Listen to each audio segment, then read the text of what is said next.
It is all too often that we hear about college students struggling with school, particularly when it comes to longer reading and writing assignments. Along with the struggles that the average student has, we can also pay attention to students with attention deficit hyperactive disorder, also known as ADHD. When students have neurodivergencies, they frequently have exacerbated symptoms when it comes to the intricacies of assignments. Something that I personally have found in my daily life is that I tend to have trouble with focusing. These troubles plague me in a multitude of different ways, but I find them to be most acute when in the context of focusing on reading and writing. I struggle with starting texts, writing assignments, etc. While these concerns could be a factor of my own personality and way of learning, I wonder if my own diagnosis of attention deficit hyperactive disorder comes into play. There are many studies and schools of thoughts when it comes to the way that symptoms present in students with ADHD. However, after a certain age point, these studies trickle off into near nothing. While one can find some number of studies on students with ADHD, such as licit and illicit use of medications for attention deficit hyperactivity disorder in undergraduate college students by Advocat et al., they tend to focus on matters that are unconcerning with the people themselves that have the ADHD, such as whether they are faking it or not to gain benefits of various different ways. Of the ones that support research in college students, such as Rabiner et al.'s Adjustment to ADHD in College Students and Symptoms of ADHD and Academic Concerns in College Students with and without ADHD Diagnoses by Rabiner et al., these articles mainly focus on students with ADHD in a general manner. At the current moment, up-to-date research on students with ADHD indicates that it does indeed affect reading and writing ability. However, it mainly focuses on students in elementary, middle, or high school.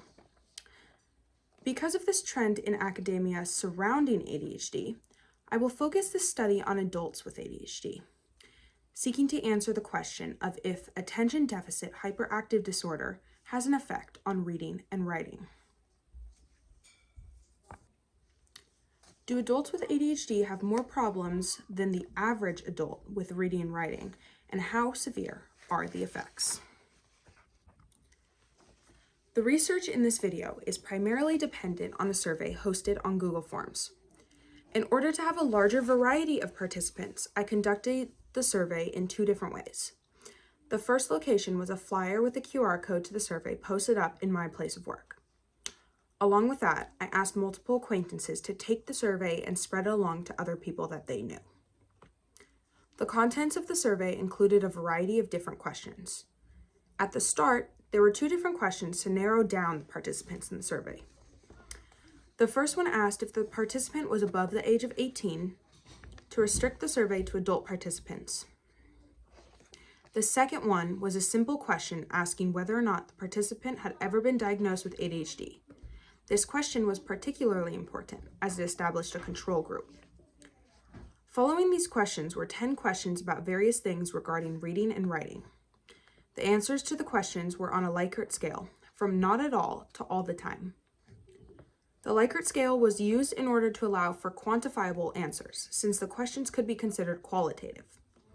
It was also used in order to assess the degree to which these symptoms were exacerbated.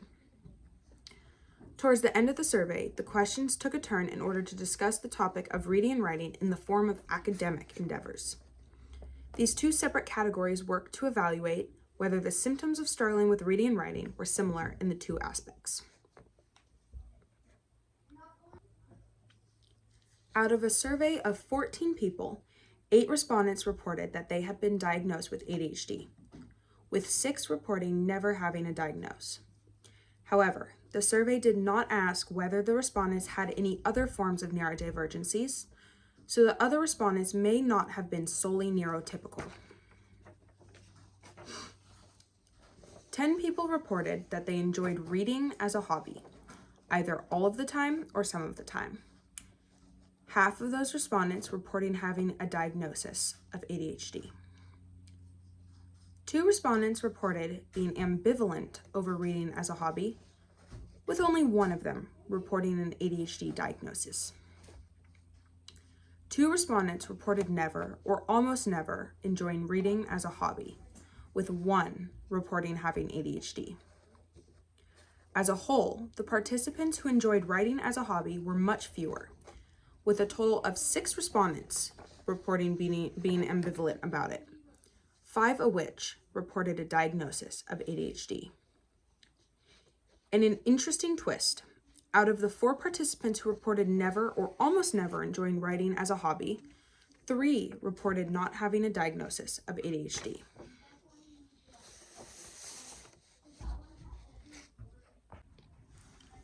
As a response to a question asking if they struggled focusing on reading as a hobby, 6 respondents reported all of the time or almost all of the time, only 2 of which was neurotypical.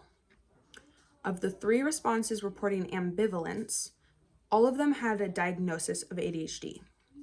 5 respondents reported never or almost never, 4 of which lacked a diagnosis of ADHD. When asked whether they struggled with focusing on writing as a hobby, none of the participants reported never.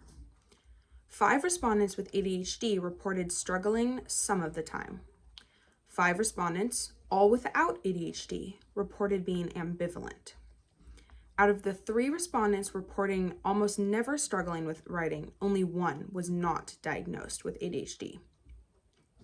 Finally, the 1 to report always struggling was diagnosed with ADHD. As a whole, most of the respondents reporting having assigned things to write or read for either school or work, with only 1 respondent reporting almost never having assigned readings. Out of the question asking whether or not they struggled with focusing on assigned writing, 10 reported all the time, or almost all the time, with 4 reporting ambivalence, or almost never. Of the 4 reporting ambivalence, or almost never, only 1 respondent reported having a diagnosis of ADHD. Of a question asking how participants struggled with focusing on assigned reading, 5 reported ambivalence, or almost never, and 9 reporting all the time, or almost all the time. Of the 5 reporting ambivalence, or almost never, only 1 had reported a diagnosis of ADHD. As a whole, while the respondents who did not report a diagnosis of ADHD struggled to some extent with assigned reading and writing, the majority of participants reporting difficulties with reading and writing of all kinds were people with ADHD. The results of this study clearly shows that while ADHD is a spectrum, with each person having different difficulties than the other, people with ADHD tend to have more difficulties than the average person without ADHD. The findings of this study are consistent with others relating to ADHD, while it is more honed in on reading and writing in a specific way. Overall, it can be observed that many people with ADHD have difficulties completing tasks of all kinds. These tasks can range from tasks that are unwanted, such as chores and homework, to tasks that the person actually enjoys, like reading or playing video games. While this problem of task avoidance is primarily visible in children, the fact remains that people with ADHD continue to struggle with this throughout their life.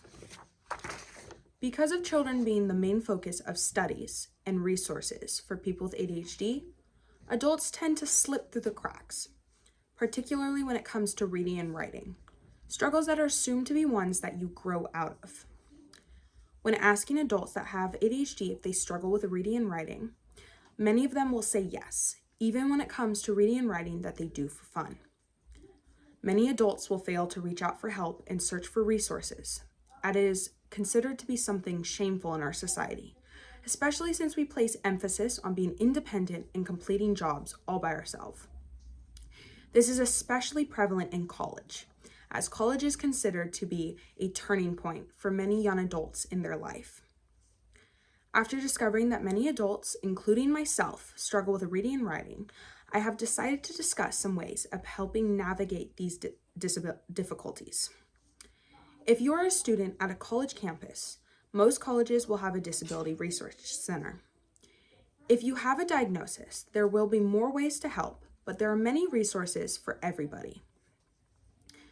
One way that I like to go about these difficulties is by having what is called a body double.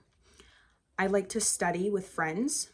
This is considered to be helpful with people with ADHD as it places emphasis and stress on a part of our mind. And since we see that people are doing the work, we want to do the work ourselves, as well as never be afraid to ask for help. There are always going to be plenty of people there that will be very happy to help you in whenever that you need help. Thank you very much. My name is Allura Anderson, and this has been a study on how ADHD affects reading and writing in college-aged adults.